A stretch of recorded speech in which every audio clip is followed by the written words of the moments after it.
Okay, તો students, last લેક્ચરની અંદર આપણે આ ટોપિક સ્ટાર્ટ કર્યો, નોન વર્બલ ટેક્સ્ટ. બરાબર?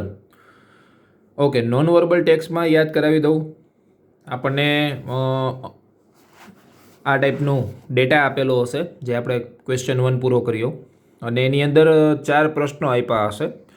એ 4 પ્રશ્નોના જવાબ આપણે ઉપરથી ગોતીને લખવાના રહેશે. એને કહેવાશે નોન વર્બલ ટેક્સ્ટ. આપેલા ડેટાને બરાબર ધ્યાનથી જોઈ, ઓબ્ઝર્વેશન કરી અને એની નીચે આપેલા 4 પ્રશ્નોના જવાબ આપવા, that is called non verbal text. 4 માર્કનું વેટેજ છે ધોરણ 9 અને ધોરણ 10ના વિદ્યાર્થીઓ માટે. આ ટોપિક ખૂબ જ મહત્ત્વનો રહેશે. હવે એની અંદર આપણે ક્વેશ્ચન 1 એટલે જે રિસિપ્ટ આપેલી હતી આપણને, એના ઉપરથી 4 પ્રશ્નો સોલ્વ કર્યા આપણે. તમે ક્લાસવર્કની અંદર લખ્યા પણ ખરા. ત્યાર પછી આપણે જોયું ક્વેશ્ચન નંબર 2 જે અહીંયા છે આપણી સામે. એને પણ તમે ઓબ્ઝર્વેશન કર્યું, 4 પ્રશ્નો એના પણ આપણે સોલ્વ કર્યા. અને હવે આપણે આગળ વધીએ છીએ ત્યારે ક્વેશ્ચન નંબર 3 ઉપર આપણે જશું. રાઈટ, ક્વેશ્ચન 3 ઉપર આપણે જઈએ છીએ. ક્વેશ્ચન 3 જે આપણી સામે ડેટા આપેલો છે, તમે જોઈ શકો છો. ડેટા શું છે પહેલાં જોઈ લઈએ ધ્યાનથી. તમે આનો સ્ક્રીનશોટ પહેલાં તો લઈ લો, જેથી કરી અને તમારે આખો ડેટા લખવાની જરૂર નથી. સ્ક્રીનશોટ આનો લઈ લો ક્વેશ્ચન 3નો. હું 1 મિનિટ માટે રાહ જોઉં છું તમારી. સ્ક્રીનશોટ લઈ લો એટલે ક્વેશ્ચન 3 ક્લાસવર્કની અંદર હેડિંગ આપજો, કેમ કે પ્રશ્ન તમારે લખવાના થશે 4, અને 4 પ્રશ્નોની નીચેના 4 જવાબ આપણે લખશું. બાકીનું જે છે આ ડેટા જે છે તમને દેખાય છે તમારી સામે, એને તમે સ્ક્રીનશોટ પાડી લો. ચલો,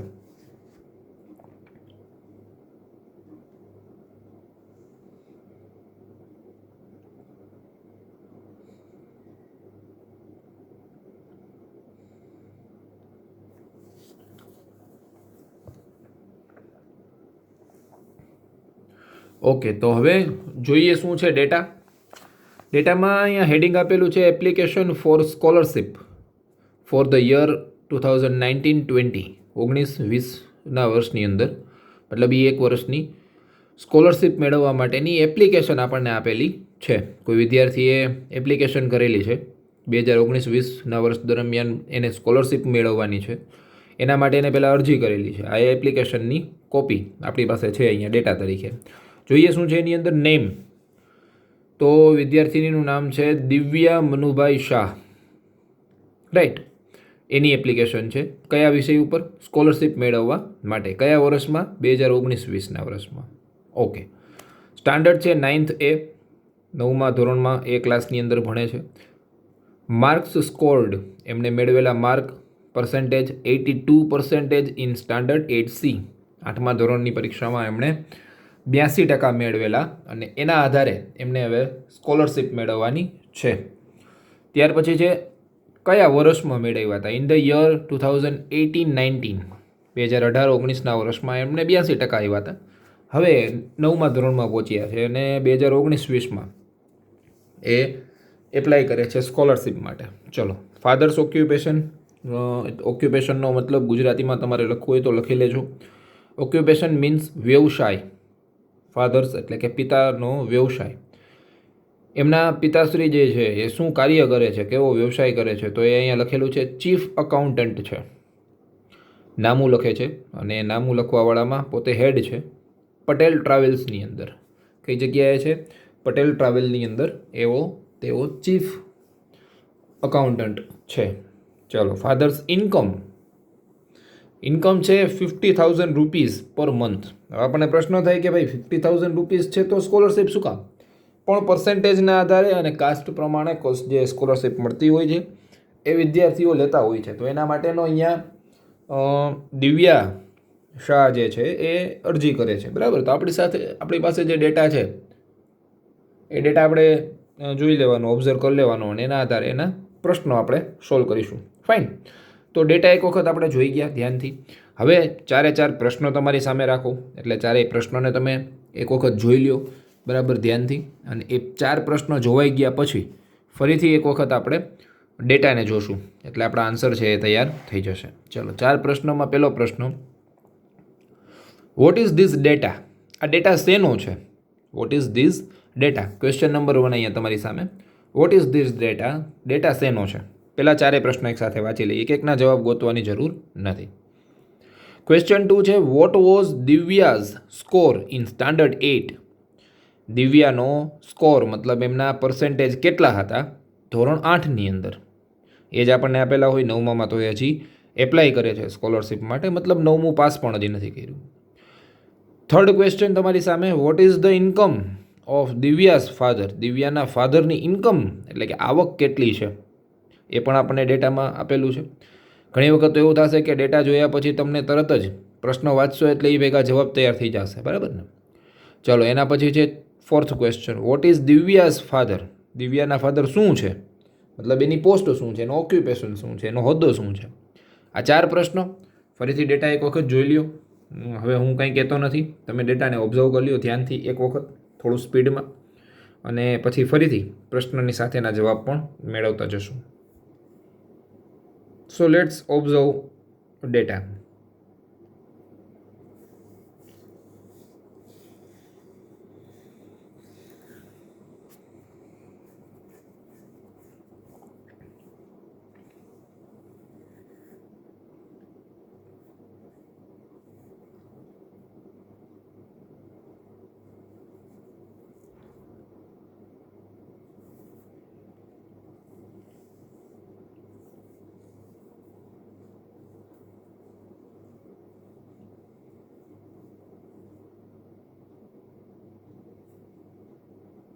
ચલો, ઓકે, ઓબ્ઝર્વ થઈ ગયો હશે ડેટા. તમે ધ્યાનથી ડેટાનો અભ્યાસ કરી લીધો હશે. ત્યાંથી આગળ વધીએ. હવે એક એક પ્રશ્ન જે છે એ સોલ્વ કરતા જઈએ, રાઈટ? ચલો, તો ફર્સ્ટ ક્વેશ્ચન છે આપણી સામે, what is this data? Data શેનો છે? તો ટાઇટલમાં જ આપેલું છે, this is the data of application for scholarship for the year 1920. ફરીથી, ધીસ ડેટા ઇઝ, આમાંથી ક્વેશ્ચનમાંથી જ આન્સર બનશે. ધીસ ડેટા, પછી ઇઝ એમ આપેલું છે, ક્વેશ્ચન માર્ક નીકળી જાય, વોટ નીકળી જાય. ધીસ ડેટા ઇઝ, પછી ઓફ મૂકવાનું, OF, of application for scholarship in 2019-20. 2019-20ની સ્કોલરશિપ માટેની આ અરજી છે. ફાઇન, તમે આન્સર લખતા જતા હશો સાથે સાથે, બરાબર? ક્વેશ્ચન તો તમે લખી જ લીધા આપણે જ્યારે જોયા ત્યારે. ન લખ્યો હોય તો ક્વેશ્ચન અત્યારે પણ લખી શકો, વોટ ઇઝ ધીસ ડેટા, નીચે આન્સર કરી, આન્સર 1 કરીને. ધીસ ડેટા ઇઝ ઓફ શેનો છે? તો કે એપ્લિકેશન ફોર સ્કોલરશિપ, ઉપર ટાઇટલમાં હતું એ, ફોર ધ યર 1920. ચલો, તો આ પહેલો ક્વેશ્ચન પણ કમ્પ્લીટ અને એનો આન્સર પણ. બીજો ક્વેશ્ચન તમે લખી લ્યો ફટાફટ, what was Divya's score in standard 8?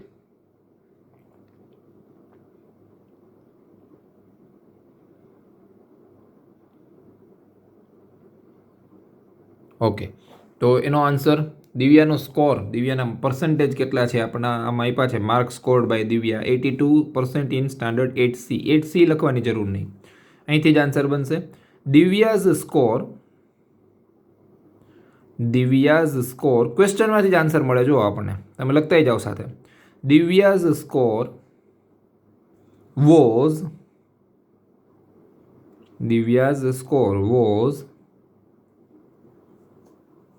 તમે એવું લખી નાખ્યું હોય દિવ્યાઝ પર્સન્ટેજ વોઝ તોય ચાલે, હોય એમાં કાંઈ ખોટું નથી. 82%. Divya's score was 82% in standard 8, એમાં આપેલું જ છે અને ક્વેશ્ચનમાં પણ છે, ઇન સ્ટાન્ડર્ડ 8. આખો આન્સર બોલું છું. Answer 2, Divya's score was 82% in standard 8. ધોરણ 8માં 82% એણે મેળવ્યા છે. ચલો, તો પછી ક્વેશ્ચન નંબર 3 ઉપર જશું. Vote is the income of Divya's father? Question લખી લો થોડો સ્પીડમાં.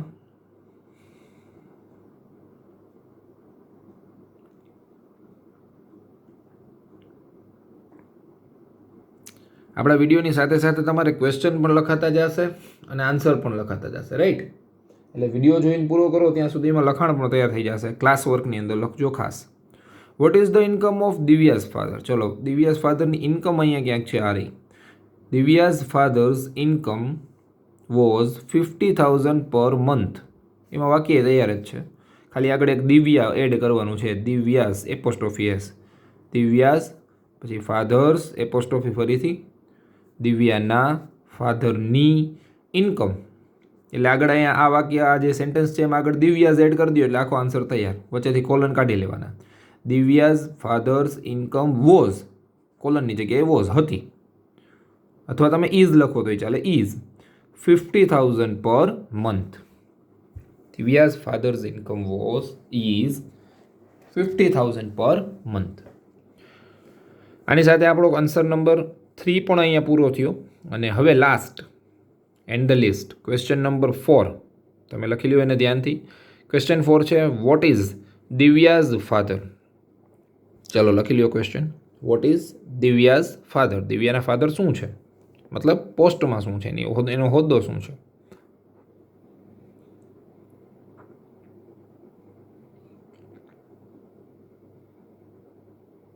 ચલો, તો એનો આન્સર અહીંયા આપણને મળેલો છે, આપેલો છે ચીફ એકાઉન્ટન્ટ. પણ એટલું જ નહીં લખવાનું, ખાલી ચીફ એકાઉન્ટન્ટ આખું લખશું આપણે.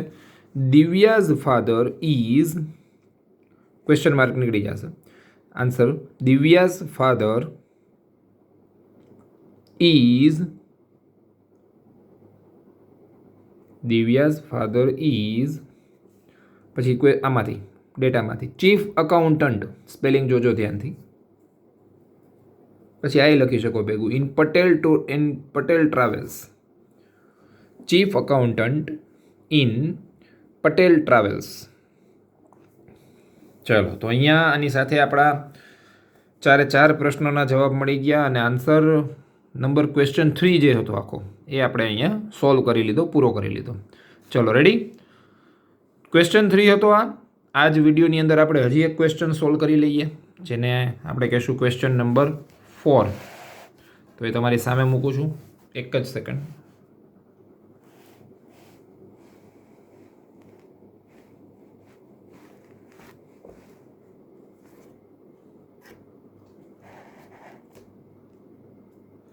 ચલો, તો હવે ક્વેશ્ચન 4, ધીસ વન. પહેલાં તો એનો સ્ક્રીનશોટ પાડી લ્યો. તમારી સામે રાખું છું ક્વેશ્ચન 4ને. સ્ક્રીનશોટ લઈ લ્યો, પછી આપણે એની અંદર ઓબ્ઝર્વેશન કરીએ.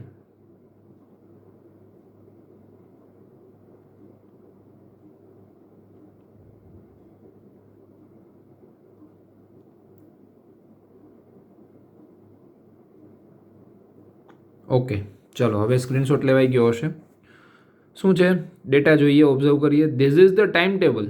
આ એક ટાઈમ ટેબલ આપેલું છે ઓફ મિસ્ટર વર્મા, પણ એક વ્યક્તિનું જ ટાઈમ ટેબલ છે. મિસ્ટર વર્મા એમનું નામ છે. મિસ્ટર વર્માનું ટાઈમ ટેબલ આપણી સામે અહીંયા મૂકેલું છે. તો એને હવે આપણે જોઈએ શું છે ટાઈમ ટેબલની અંદર. તો ભાઈ 7:30 AM, 7:30 વાગે સવારે ગો ફોર અ વોક.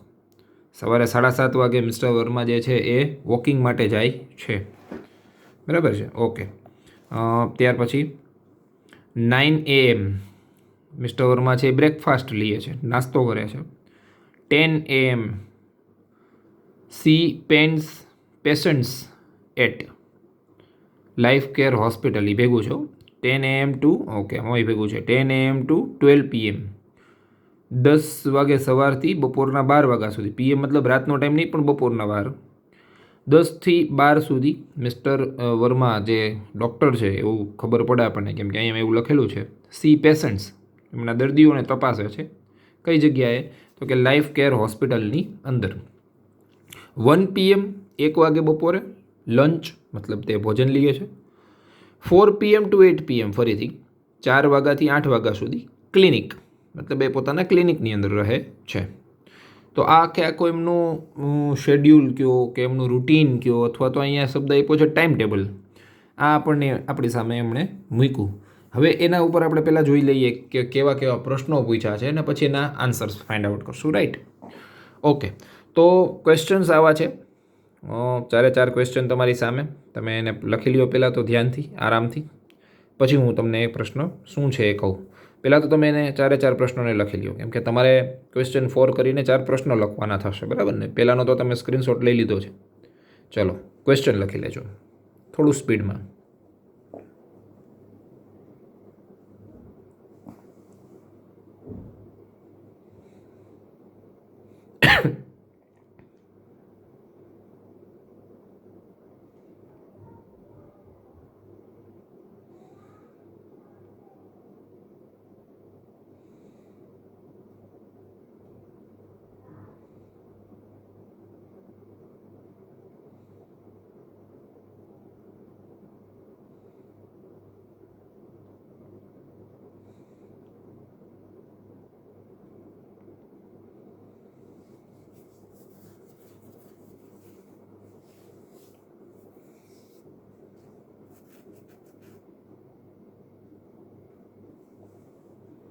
ચલો, આશા છે કે હવે તમારે ક્વેશ્ચન્સ લખાઈ ગયા હશે. તો જોઈ લઈએ ક્વેશ્ચન્સ શું છે. પહેલો ક્વેશ્ચન છે, what is mister Verma? Mister Verma કોણ છે? જો ડેટામાં આપણને ક્યાંય કીધું નથી મિસ્ટર વર્મા કોણ છે, પણ એ પેશન્ટને જોવાનું કામ કરે છે, હોસ્પિટલમાં જાય છે, ક્લિનિક પર રહે છે. એનો મતલબ એવો કહી શકાય કે he is a doctor. Mister Verma is a doctor એવું કહી શકાય આપણે જોઈને, બરાબર ને? જોશું આન્સરની અંદર પાછું ફરીથી. બીજો ક્વેશ્ચન છે, where is mister Verma at 11 AM? 11 વાગે મિસ્ટર વર્મા ક્યાં છે? પછીનો ક્વેશ્ચન છે question 3, at what time is mister Verma at home for lunch? કયા સમયે મિસ્ટર વર્મા ઘરે આવે છે લંચ માટે? મતલબ લંચ કયા ટાઈમે લઈએ છે ઘરે આવીને? અને ક્વેશ્ચન નંબર 4 જે છે આપણી સામે એ છે, when is mister Verma at his clinic? When મતલબ ક્યારે, સમય, કયા સમયે મિસ્ટર વર્મા એમના ક્લિનિક પર મળે છે અથવા એમના ક્લિનિક પર હોય છે? તો આ 4 પ્રશ્નો આપણી સામે આવ્યા. એના માટે ફરીથી એક વખત તમે ડેટાને ઓબ્ઝર્વ કરશો. ચલો, તો યોર ઓબ્ઝર્વેશન્સ સ્ટાર્ટ. પછી એના આન્સર સોલ્વ કરીએ, બરાબર ને? જો આ મેથડથી હું સ્લો એટલે જઉં છું કે તમને એક વખત ફીટ બેસી જશે મગજમાં, પછી પ્રોબ્લેમ નહીં થાય. હજી એવા 2 ક્વેશ્ચન 2 આન્સર આપણે સોલ્વ કરીશું.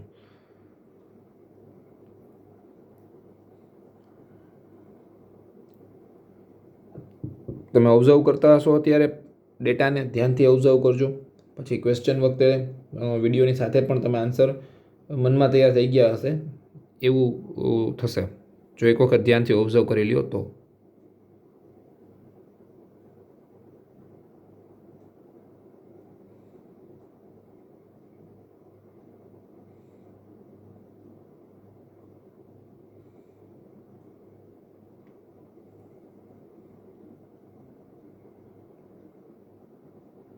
ઓકે, ચલો તો હવે જોઈએ ફરીથી ક્વેશ્ચન અને આન્સર પણ લખતા જઈએ સાથે સાથે, બરાબર? પહેલો જ ક્વેશ્ચન જે આપણે સોલ્વ થઈ ગયો છે ઓલમોસ્ટ, એ છે what is mister Verma? Mister Verma કોણ છે?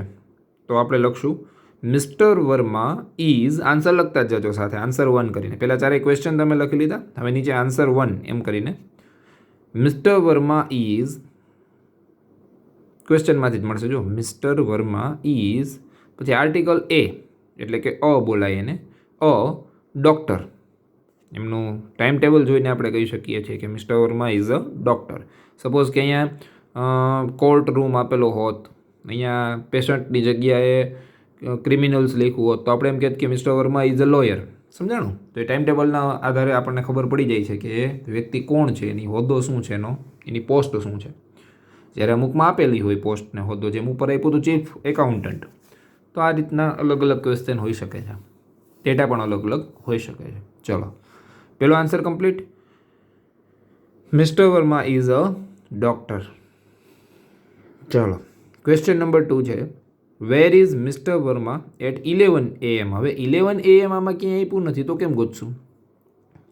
વિચારજો, 11 AM ડાયરેક્ટ ટાઈમ નથી આપ્યો, પણ આપણને એવું કીધું કે 11 વાગે મિસ્ટર વર્મા ક્યાં હોય છે. હવે જોવો તો આમાં મળે 10 થી 12. આજે ડેટા આપણને આપ્યો છે 10 થી 12માં see patients at life care Hospital. તો 10 થી 12માં પેશન્ટને તપાસે છે લાઈફ કેર હોસ્પિટલ પર જઈને. તો એનો મતલબ 11 વાગે સવારે, આ 10 થી 12ની વચ્ચે આવી જશે ને 11 વાગ્યાનો સમય. 11 વાગે ક્યાં જોવા મળે મિસ્ટર વર્મા? લાઈફ કેર હોસ્પિટલે હશે. બરાબર, આ ટાઈમ ટેબલ ઉપરથી ડેટા ઉપરથી આપણે એનો આન્સર ગોતીએ છીએ. તો આન્સર આવી રીતે બનશે. બીજા પ્રશ્નનો જવાબ હું બોલવા જાઉં છું. Mister Verma is at life care hospital. Answer લખતા જાજો. Mister Verma is at life care hospital. પછી પાછું આ લખવાનું at 11 AM. Mister Verma is at life care hospital at 11 AM. ચલો, તો આનો આન્સર પણ પૂરો. Question 3. At what time is mister Verma at home for lunch. Lunch લઈએ છે કેટલા વાગે? 1 PM. તો એ 1 PM ક્યાં હોવા જોઈએ લંચ લેવા માટે? એટ હોમ, ઘરે હોવા જોઈએ. ફાઇન. તો આપણે લખશું કે mister Verma is at home for lunch. આખું આમાંથી જ જોઈને ક્વેશ્ચનમાંથી જ. મિસ્ટર વર્મા ઇઝને પાછળ મૂકી દેવાનું. Mister Verma is at home for lunch. પછી એટ વોટ ટાઈમ, એના માટેનો જવાબ લખશું આપણે એટ 1 PM. જો ઉપર આપેલું છે લંચની સામે, એટ 1 PM. ફરીથી, mister Verma is at home for lunch at 1 PM. ચલો, તો આનો આન્સર તમારે લખાઈ ગયો હશે. Last and list question number 4. When is mister Verma at his clinic. કેટલા વાગે મિસ્ટર વર્મા ક્લિનિક હોય છે? તો આપણે આખો સમય જ લખી નાખશું 4 PM ટુ 8 PM ક્લિનિક પર હોય છે. તો આન્સર લખશું mister Verma is at his clinic. ક્વેશ્ચનમાંથી જ mister Verma is at his clinic from, સમય આખો ગાળો આપવો છે એટલે from 4 PM to 8 PM. From 4 PM to 8 PM. ફરીથી, mister Verma is at his clinic from, ઉપરથી ડેટામાંથી 4 PM ટુ 8 PM. 4 વાગ્યાથી સાંજે 4થી લઈને 8 સુધી. ચલો, તો આની સાથે આપણા ચારે આન્સર પૂરા થયા. ચારેય ક્વેશ્ચનના આન્સર આપણે લખ્યા. અને આમ મેઇનલી જોવા જઈએ તો આપણે પૂરો કર્યો ક્વેશ્ચન નંબર 4. નેક્સ્ટ વિડીયો લેક્ચરની અંદર ક્વેશ્ચન 5, 6 ઉપર જશું. Till then, stay at home, stay safe and good by.